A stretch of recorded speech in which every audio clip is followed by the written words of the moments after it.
చిరంజీవి గారు మాట్లాడతారు.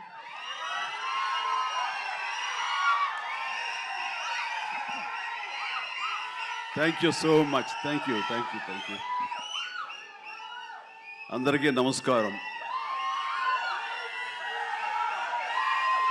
ఇలాంటి ఫంక్షన్స్కి రావడం మూలంగా ఇక్కడున్న ఎనర్జీ నాకు ఎంత ఉత్సాహాన్ని ఇస్తుందంటే అంత ఇంత కాదు. వచ్చే ముందు కొంచెం డల్గా వచ్చినా సరే ఇక్కడి నుంచి ఎనర్జీతో వెళ్తున్నాను. అంత ఎనర్జీ ఇచ్చిన ప్రతి ఒక్కరికి, యూనిట్లో ఉన్న ప్రతి సభ్యులకి, ఆహ్వానితులకు, అభిమానులకు అందరికీ నా హృదయపూర్వక నమస్కారాలు, ధన్యవాదాలు తెలియజేస్తున్నాను. ఏంటి ఫంక్షన్ ఉందా? ఎవరు హీరో? లైలా, మన విశ్వక్షన్ ఫంక్షన్కి వెళ్తున్నావా? ఎందుకు వెళ్ళకూడదు? అతను మన మనిషి కాదు, అవతల బాలకృష్ణ. అప్పుడప్పుడు తారక్ అంటాడు అని. అంటే మనుషులు అన్నాక వేరే వాళ్ళ మీద అభిమానం, ప్రేమ ఉండకూడదా? నా మీద ఆప్యాయత ఉండకూడదా? ఇదేంటిది? మా ఇంట్లోనే మా అబ్బాయి సూర్య అంటే చాలా ఇష్టం. అంత మాత్రం చేత వాడి ఫంక్షన్ వెళ్ళకూడదా? వాడితో కలిసి భోజనం చేయకూడదా? వాడితో ఉండకూడదా? అలాగే మరి మూర్తి గారు అడిగారా, నాగేంద్ర అడిగారా, ఎవరు అడిగారో తెలియదు కానీ అక్కడ ఉన్నారు, వెళ్ళిపోయారు మూర్తి గారు తెలియదు. కానీ నేను ఆ క్లిప్ చూశాను, వాయిస్ గుర్తు లేదు.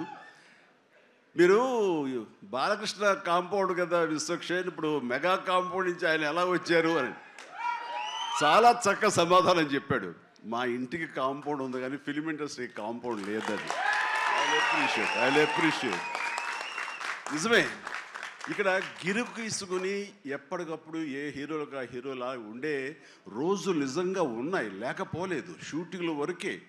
ఆ తర్వాత వాళ్ళు ఎవరి ఇళ్ళకి వాళ్ళు వెళ్ళిపోతారు, ఎవరి ప్రోగ్రాం వాళ్ళు చూసుకుంటారు. అలాంటి రోజుల్లో నేను ఉన్నాను.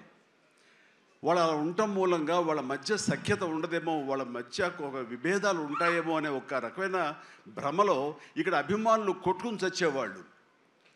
ఆ వాల్ పోస్టులు చింపుకునేవాళ్ళు. నెల్లూరులో మా కజిన్స్ ఉండేవాళ్ళు, వాళ్ళిద్దరు సొంత అన్నతమ్ములు. కానీ వాళ్ళిద్దరు, వాళ్ళు రామారావు గారిని, ఒకళ్ళు నాగేశ్వరరావు గారిని ప్రేమించేవాళ్ళు, ఇష్టపడేవాళ్ళు, అభిమానించేవాళ్ళు. వాళ్ళిద్దరు కొట్టేసుకున్నారు, రక్తం వచ్చే కొట్టేసుకుంటారు. నాకు దానికి కంగారు వచ్చేసింది. నేను చిన్నోడిని. ఎందుకలా కొట్టుకున్నారంటే వాడు అభిమాని, వాడు ఎంటి, వాడు అది అంటే నాగ్గడి ఇలాగని ఇద్దరు కొట్టుకుంటున్నారని చెప్పేసి. అంటే నాకు ఆ రోజు నుంచి మొదలైంది, ఏంటి సినిమా వాళ్ళు హీరోలు బాగానే ఉంటారు, వీళ్ళు కొట్టుకుని చస్తారేంటి అని చెప్పేసి. నేను ఫిలిం యాక్టర్ని అయిన తర్వాత హీరోల మధ్య ఒక సఖ్యత, సహృద్భావ వాతావరణం అది ఉండాలి, ఏర్పాటు చేయాలని బలంగా నాకు ఏర్పడటానికి ఆల్రెడీ అదొక ఇన్సిడెంట్. అందుకనే మెడ్రాస్లో హనీ హౌస్ అని అప్పట్లో ఉండే జర్నలిస్టులకు తెలిసే ఉంటుంది. ఆ హనీ హౌస్ ఏంటంటే 1 acre ల్యాండ్లో ఉంటుంది. ఎక్కడ ఏ 100 days ఫంక్షన్ జరిగినా, ఏ ముహూర్తాలు ప్రారంభోత్సవాలు జరిగినా, ఎవరికి ఏ బర్త్డేలు జరిగినా, ఏ 31st night డిసెంబర్ ఫంక్షన్ చేసుకోవాలనుకున్నా సరే అటు తమిళ ఇండస్ట్రీని, ఇటు తెలుగు ఇండస్ట్రీని ఆహ్వానించి అక్కడ అందరికీ చక్కగా పార్టీ ఇచ్చి ఒక రిక్రియేషన్ తోటి మంచి భోజనాలు చేసుకుంటూ, అంటే అవి ఉంటాయనుకోండి, అది వేరే విషయం. సో వీటితోటి మనుషుల్లో ఉండే అరమరకలు కానివ్వండి, పొరపచ్చలు కానివ్వండి, ఇవన్నీ కూడా సమసిపోయి ఎంతో హాయిగా ఉంటారు. అది నేను ఆ విషయం చాలా చాలా సక్సెస్ఫుల్. కాబట్టి ఈ రోజుకి నాగార్జున, వెంకటేష్ అండ్ బాలకృష్ణ మేమందరం కలిసికట్టుగా ఉండటానికి, ఒకళ్ళ ఫంక్షన్ ఒకళ్ళు వెళ్ళటానికి, ఈ మధ్యకాలంలో బాలకృష్ణ 50th ఫిల్మ్ సందర్భంగా నట జీవితం సంబంధించి చేసిన ఫంక్షన్లో నేను పార్టిసిపేట్ చేశాను. అలాగే నాగార్జున మేము వెరీ ఫ్రీక్వెంట్గా కలుసుకుంటుంటాం. ఈ అరమరికలు ఉండకూడదు. అభిమానం అంటే అది పర్సనల్. నా ఒక రకమైన భోజనం రుచిస్తుంది, ఇంకొక రకమైన భోజనం రుచిస్తుంది. అలాగే ఇంకొకరితో కనెక్ట్ అవుతారు యాక్టర్లుగా. అలా ఉండటం అనేది మనం అందరం యాక్సెప్ట్ చేయాలి. అంత మాత్రం చేత విశ్వక్సేన్ ఎక్కడ దూరంగా పెట్టి మన మనిషి కాదు కాబట్టి అతని ఫంక్షన్కి పిలిస్తే కనుక వెళ్ళాలా అని ఉండకూడదు. ఖచ్చితంగా వెళ్ళాలి. అతను మన ఈ ఇండస్ట్రీ మనిషే, మనలో ఒకడు, మన కుటుంబ సభ్యుడు అన్న భావం, అన్న మెసేజ్ మనం ప్రివేల్ చేయాలి. అంటే ఏదో మనం సెపరేట్గా ఉండటం మూలంగా, మనం అతీతంగా మనం దూరంగా ఉండటం మూలంగా మనకు ప్రత్యేకత వస్తుంది, గుర్తింపు వస్తుంది, తద్వారా మన ఇమేజ్ పెరుగుతుంది అనే భావం కరెక్ట్ కాదు. మన ఇమేజ్ పెరగాలి అంటే, మనకి ఒక ఫ్యాన్ బేస్ పెరగాలి అంటే అది మన కంటెంట్, మనం చేసే సినిమా ఇస్తుంది తప్ప మళ్ళీ మనం ఏలినేట్ చేసేసుకోవడం, మనల్ని దూరం చేసుకుంటేనే కాదు, అందరూ కలివిడిగా ఉండాలి. అండ్ మా ఇంట్లో ఇంతమంది హీరోస్ ఉన్నారు, అందరూ ప్రతిసారి కలిసిమెలిసిగా ఉంటాం, అన్నీ ఉంటాం. అలాగని చెప్పేసి మా ఇమేజ్లు తక్కువ. ఈ రోజున పవన్ కళ్యాణ్ ఏబీలో కనిపించగానే ఇది అన్నారు, దాన్ని గర్వపడాలి. పుష్ప టూ పెద్ద హిట్ అయింది, బ్లాక్ బస్టర్, దాన్ని గర్విస్తాను. అండ్ తర్వాత ఒక్కోసారి సినిమాలు ఆడచ్చు ఆడకపోవచ్చు, కానీ మనం ఏవైనా సరే ఇండస్ట్రీలో ఒక సినిమా ఆడింది అంటే ప్రతి ఒక్కరు హర్షించాలి. ఎందుకంటే ఒక్కొక్క సినిమా గురించి, ఒక సినిమా ఆడిందంటే ఎన్ని వందల మంది, వేల మంది, లక్షల్లో కార్మికులు కానివ్వండి, పరోక్షంగా ప్రత్యక్షంగా వాళ్ళు దాని మీద ఆధారపడతారు, బతుకు జీవనం వెళ్ళగలుగుతారు. కాబట్టి వాళ్ళ బతుకు తెరువు కోసం, వాళ్ళ భవిష్యత్తు కోసం, వాళ్ళ యొక్క జీవితం కోసం మనం ఖచ్చితంగా హిట్ సినిమాలు చేయాలి. ఒక హిట్ ఎవరికి ఏ హీరోకి వచ్చినా సరే అందరం ఇవ్వాలి, అందరం ఆనందపడాలి. ఆ వచ్చిన డబ్బు మళ్ళీ ఎక్కడో పెట్టరు. ఇప్పుడు సపోజ్ సాహో ఉన్నారనుకోండి, అంతకుముందు తీసిన 3 సినిమాల్లో మంచి డబ్బులే వచ్చినాయి. అండ్ ఆ డబ్బు ఎక్కడో తీసుకెళ్ళి ఇవ్వట్లేదు, తీసుకొచ్చి మళ్ళీ నాకే ఇస్తున్నాడు, మన వాళ్ళకి ఇస్తున్నాడు, నటినట్లకి ఇస్తున్నాడు. ఈ డబ్బు ఎక్కడికి పోదు. అండ్ భగత్ సింగ్ కేసరి సినిమా చేశాడు, లాభించేసాడు, ఇంకా మనకు లాభం లేదు అని వేరే గ్రూపు, వేరే కాంపౌండ్ అనుకుంటే, నాకు అతను ఇచ్చిన అడ్వాన్స్ ఎక్కడి నుంచి వస్తుందండి? అతను ఇచ్చిందే కదా. అది రావాలంటే అతను మంచి భవిష్యత్తు కోరుకోవాలి, అతను గుడ్ విషెస్ తెలియచేయాలి. అందుకని ఇండస్ట్రీలో ప్రతి ఒక్కళ్ళు ఒకళ్ళనొకళ్ళు అవినాభావ సంబంధంతో ఒక కుటుంబ సభ్యుల్లాగా ఉన్న రోజున ప్రతి వాళ్ళు గొప్పగా చెప్పుకుంటారు, ఆనందంగా ఉంటుంది. అదే అందుకనే ఆ ఆనందం పొందడం కోసంగా, ఆనందం ఇవ్వడం కోసంగా ఈ రోజున మన హీరో విశ్వక్షేణ్ నా దగ్గరకు వచ్చి అడగగానే సాహు గారు కూడా వచ్చారు. ఆ రోజున వచ్చినప్పుడు అటు సాహు నాకు తెలిసిన ప్రొడ్యూసర్, కావాల్సిన మనిషి, నా ఫ్యూచర్ సినిమా అతనే ప్రొడ్యూస్ చేస్తున్నాడు అనిల్ రావిపూడి గారితో. అండ్ డెఫినెట్గా వస్తాను, అయితే ఏ రోజు అనేది ఒక్కటి ఇవ్వండి అని చెప్పేసి టైం తీసుకుని 24 hours తర్వాత ఇది చేయడం జరిగింది. అండ్ మరి ఐ థింక్ ఆ మధ్యలో ఎవరు ఏవి ఇక ఆ కాంపౌండ్ ఈ కాంపౌండ్ అంటారని నేను అనుకోను. ఇక ఒకటే కాంపౌండ్ అంతే ఇండస్ట్రీది, దట్స్ ఇట్.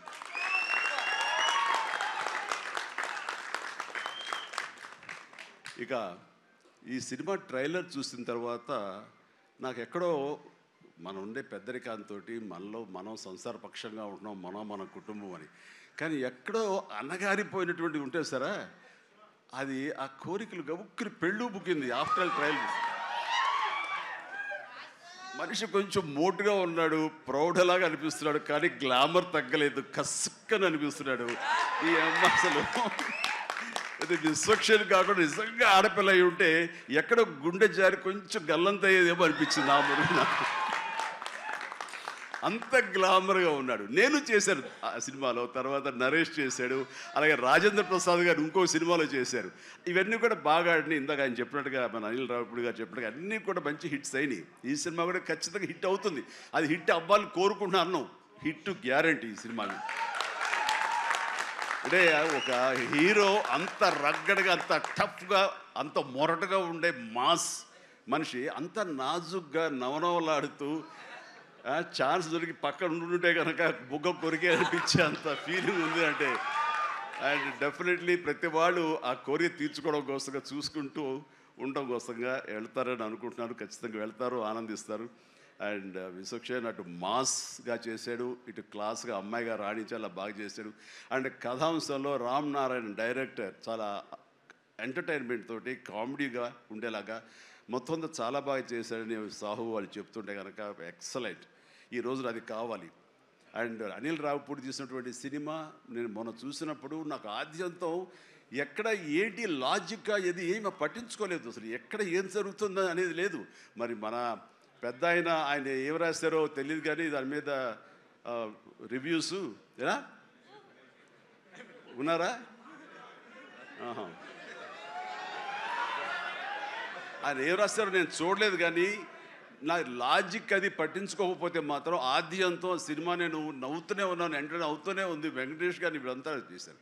అదే రీతిలో ఈ సినిమా మన రామ్ నారాయణ గారు అదే రకంగా తీస్తారని చెప్పేసి ఎక్కడ ఊపిరి సలుపుకొనివ్వరు, ఎక్కడ లాజిక్ ఆలోచన పెట్టనివ్వరు, బ్రెయిన్ ఉపయోగించనివ్వరు. కేవలం హృదయంతో ఈ సినిమా చూస్తూ ఈ సినిమా ఆద్యంతో ఆనందంగా ఉంటుంది, ఎంజాయ్ చేస్తారని అనుకుంటున్నాను. అండ్ విశ్వక్షేణ్ ఖచ్చితంగా ధైర్యంగా ఉండి, ఏం కాదు, ఈ cinema block buster. Ram Narayan God bless. And తర్వాత ఈయన కరాటే రాజుగారు అంటారు. ఈయన 17 అయిపోయినాము కదా. ఆ టైంలో నాతో పరిచయం, ప్రజారాజ్యంలో ఆయన ఉండి ఆయన ఒక రాజకీయగా జై జై జై జనసేన, ప్రజారాజ్యం మారిపోయింది.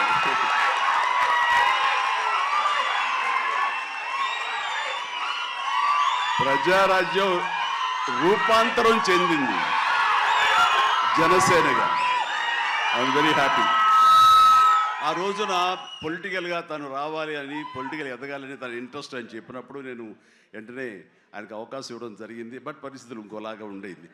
అలాగే అప్పటి నుంచి నాతోటి సత్సంబంధాలు ఏర్పరచుకున్నాడు. వాళ్ళ అబ్బాయి ఇట్లా సినిమాలోకి వస్తాడు అని కూడా చెప్పాడు. నేను వాళ్ళ ఇంటికి వచ్చినప్పుడు ఏదో పూజకు వచ్చాను ఒకసారి, అయ్యప్ప పూజకు వచ్చినప్పుడు. చాలా చిన్నవాడు అనుకుంటా విశ్వక్సేన్. బట్ మరి ఎట్లా తనలో ట్రిగ్గర్ అయిందో, మరి అంత దూరంలో ఉన్న హాలీవుడ్లో ఉండి హైదరాబాద్లో సినిమాల్ని ఎలాగ ఆకర్షితులయ్యో తెలియదు. ఇంత నువ్వేనో అన్నమాట. దిల్షుక్ నగర్ అమెరికా దగ్గర అనిపిస్తుంది, దిల్షుక్ నగర్ అంతవరకు. సో ఖచ్చితంగా తనకి కావాల్సిన విధంగా తనకున్న హిడెన్ టాలెంట్స్, అటు రైటింగ్ కానివ్వండి, అటు డైరెక్షన్ టాలెంట్స్ కానివ్వండి, యాక్టింగ్ కెపాసిటీస్ కానివ్వండి, ఇన్ని ఉన్న వ్యక్తి ఇంటి పట్టును కూర్చోలేరు. ఖచ్చితంగా పరిశ్రమ రావాలి, ఇక్కడ అభివృద్ధి చెందాలి, ఇక్కడ తన సత్తా చాటుకోవాలి, తన జెండా పాతాలి. అది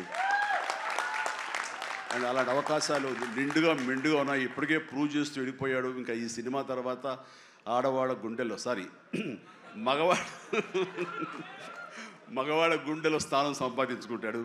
కొంచెం ప్రౌడ్గా అనిపిస్తాడు. కాబట్టి నాలాంటి కూడా కొంచెం అలా చూసే అవకాశాలు ఉన్నాయి. రైట్, చాలా సంతోషం. ఈ సినిమాలో నటించినటువంటి మన సింగ్ గారు, వెళ్ళిపోయారా, అభిమన్యు సింగ్ గారు. So fantastic sir, you look so tough and you were given a little comedy also.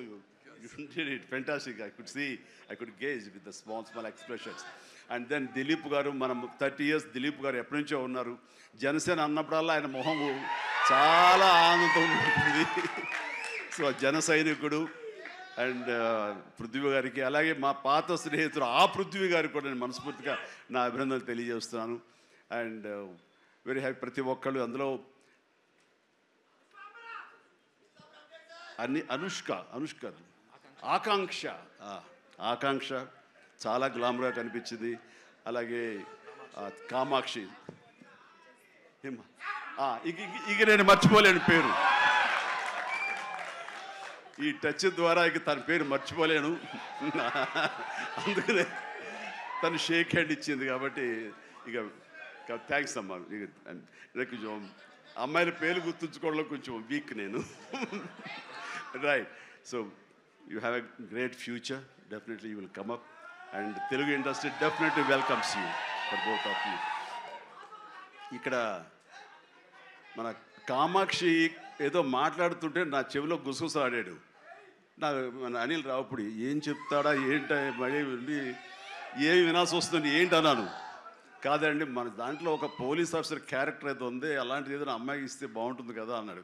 ఓ శభాష్ అన్నాను, అంతే చెప్పింది. ఇంకేం చెప్పాలి మీరు, ఇంకేమల్లా నేను కుర్రోడు కదా గబుకుని ఏమంటుండే నేను వినాల్సి వస్తుంది, నా బాధ. అందుకని సో నీకు మంచి ఫ్యూచర్ ఉందమ్మా. Okay sir, right. ఇక ప్రతి ఒక్కళ్ళు ఇందులో ఉన్నారు. వీళ్ళందరినీ మనిషికి నా హృదయపూర్వక అభినందనలు తెలియజేస్తున్నాను. ఐఎమ్ సో హ్యాపీ అమ్మ మీరు అందరికి రావటం అన్నది. ఇది ఖచ్చితంగా పెద్ద హిట్ అవుతుంది అండ్ ఏమీ డౌట్ లేదు. అండ్ నాకు ఈ అవకాశం ఇచ్చేందుకు మరొకసారి చేస్తూ, ఫ్యూచర్లో అతి దగ్గర సమీపంలో ఈ సాహు లాంటి యంగ్ ప్రొడ్యూసర్, ఆయన నిర్మాతగా ఇప్పుడే పెద్ద బ్లాక్ బస్టర్ ఇచ్చి ఆనందంలో ఉండి ఇంకా సెలబ్రేషన్స్ కొనసాగుతున్నటువంటి మా అనిల్ రావిపూడి దర్శకత్వంలో నేను ఒక సినిమా చేయబోతున్నాను. అది లీక్ ఇచ్చాడు కాదుగా, చెప్పాడు కదా. ఓకే, ఇది మెగా అనౌన్స్మెంట్ అంట. ఓకే, అని చేయబోతున్నాను. ఇది రిలీజ్ ఎప్పుడు ఏంటి అనేది నేను వేరే విధంగా మీకు లీక్ ఇస్తాను. బట్ సినిమా మాత్రం సమ్మర్లో ప్రారంభం అవబోతుంది. ఇది ఆద్యంతం చాలా చాలా కామెడీగా ఉంటుంది. చాలా సంవత్సరాల తర్వాత ఫుల్ ఫ్లెడ్జ్డ్ కామెడీ. అంటే నేను సెట్స్ ఎప్పుడు వెళ్తానా, ఎప్పుడు నటిస్తానా, ఎప్పుడు ఒక ఉత్సాహంతో చేయాలన్న ఇది నాకు ఉంది. అండ్ ఇంటికి వచ్చినప్పుడల్లా సీన్స్ చెప్తున్నప్పుడల్లా అతను పగలబడి నవ్వుతాడు, నేను ఇంకా కడుపు పట్టుకు నేను నవ్వుతుంటాను. అంత బాగా ఉంది. అండ్ డెఫినెట్లీ మా కాంబినేషన్లో పూర్వకాలంలో చూడండి, మన పూర్వకాలం మరి కీసు పూర్వం కాదు, మరి పూర్వం అంటే ఈయన ఎప్పుడు వాడరు అనుకుంటారని భయం నాకు. అందుకని కోదండరామరెడ్డితోటి మా ఇద్దరికి కెమిస్ట్రీ ఎలా జెల్ అయ్యేదో, ఎలా ఉండేదో అదే రకమైనటువంటి ఇది ఫీలింగ్ నాకు అనిల్ రావుపూడితో ఉంది. కాబట్టి ఖచ్చితంగా ఆ కెమిస్ట్రీ అన్నది ఆ సినిమాకి, ఆ కథకి డెఫినెట్గా ఉపయోగపడుతుంది. అండ్ మీ ఇద్దరం ఆ విధంగా కథని ప్రేమించి చేస్తే అది ఖచ్చితంగా ప్రేక్షకుల ప్రేమకు నోచుకుంటుందని నాకు ప్రగాఢ విశ్వాసం. దానికి సాహో, అదే సాహోతోటి గోల్డ్ బాక్స్ కొణిదెల సుష్మిత ఇద్దరు కలిపి ఆ కాంబినేషన్లో ఈ సినిమా నిర్మించబడుతుంది. కాబట్టి all the very best, god bless and thank you once again for everyone. మీ అందరికీ నా ధన్యవాదాలు తెలియజేస్తున్నాను. నమస్తే, జై Hind.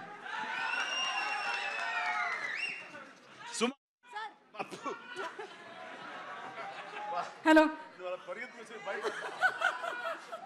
Thank you so much. Thank you so much Chiranjeevi garu. మీ పెద్ద మనసుకి, అలాగే మీ నటనకి మాత్రమే కాదు, మీరు మాట్లాడినటువంటి ఇవాళ మాటలకి, మీ నడవడికి కూడా మేమందరం fans. You are an inspiration to all of us. నన్ను మీలో ఒకటిగా ఉంచండి, వేరే దూరం చేయొద్దు ప్లీజ్. అలాగే చిరంజీవి గారు, మాలో ఒకరే మీరు. అలాగే. అండ్ ఇప్పుడు మా కరాటే రాజు గారు wants to give a special gift to Chiranjeevi గారు. లండన్లో ఏదో లీక్ చేసేస్తాను బాబు. ఇంకొక విషయం, లండన్ ఏంటి సార్? అదే ఒక రోడ్డుకి వచ్చేసింది, ఒక విషయం లీక్ చేయబోతున్నాను, మళ్ళీ ఆపేస్తాను. పర్లేదు సార్, ఎలాగో కొంచెం చెప్పారు కదా, ఇంకొంచెం చెప్పండి సార్. అంటే నీ విషయంలో నేను లండన్ దాకా రాగలవా? కంపేర్ చేయడానికి ఇలాంటి ప్రోగ్రామ్? తప్పకుండా సార్, లండన్కి వస్తాను. లండన్లో నాకు సన్మానం జరుగుతుంది, నువ్వు వస్తే బాగుంటుందని. నేను తప్పకుండా వస్తాను చిరంజీవి గారు, ఎప్పుడో చెప్పండి, రెక్కలు కట్టుకొని వచ్చేస్తాం. రెక్కలు కట్టు కాదు, ఫ్లైట్లో రా, టికెట్ నువ్వే పెట్టుకో, నీదే టికెట్. నేను ఇంకా లండన్ అంటే వ్యాక్స్ స్టాచ్యూ ఏమైనా తయారు చేస్తున్నారేమో అనుకున్నాను.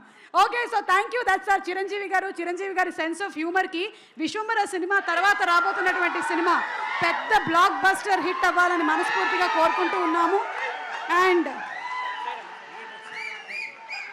Once again special thanks to Chiranjeevi garu and the complete team. February 14 థియేటర్స్లో